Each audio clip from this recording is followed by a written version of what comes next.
Kelantan.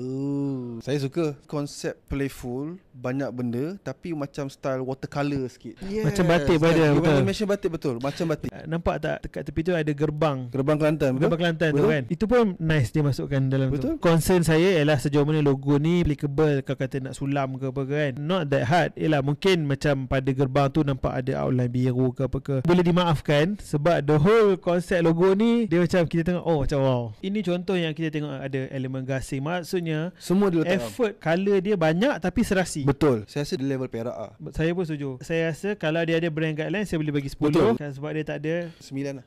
9. Buat apa Terengganu gini? Ni saya punya info yang terhad Selalunya kalau kita kata Terengganu dengan Kelantan, bukanlah kata kelebihan dari segi benda bab promosi. Terengganu sebenarnya lebih advance sikit, pandai marketingkan lah Terengganu tu. Saya rasa Terengganu advantage dari sudut design ni benda yang bersifat digital. Bukanlah digital, maksudnya dia tidak wujud dalam alam nyata. Dia maksudnya tempat pelancongan banding Terengganu dengan negeri-negeri lain. Terengganu ada advantage tempat pelancongan yang banyak. Betul, setuju. Pulau whatever semua kan. So maksudnya dia dah ada kelebihan di situ. Negeri yang kaya dengan potensi pelancongan. Macam batik, sayang kan betapa ruginya potensi tu Terengganu tak manfaatkan. Dan Terengganu memang dia punya ikon penyu tu memanglah ada kat situ penyu tu. Cuma dia tak kemas lah. Sebenarnya tu batik tu kan, nampak kan? Mungkin intention dia batik tapi pada saya dia tak macam batik yang Kelantan tadi tu. Orang tak rasa vibe batik tu. Potensi tu banyak. Dia gagal tunjukkan pada dia punya kempen ni lah. Rating terus ke man? 4 lah. Saya rasa 4 lah untuk Terengganu ni.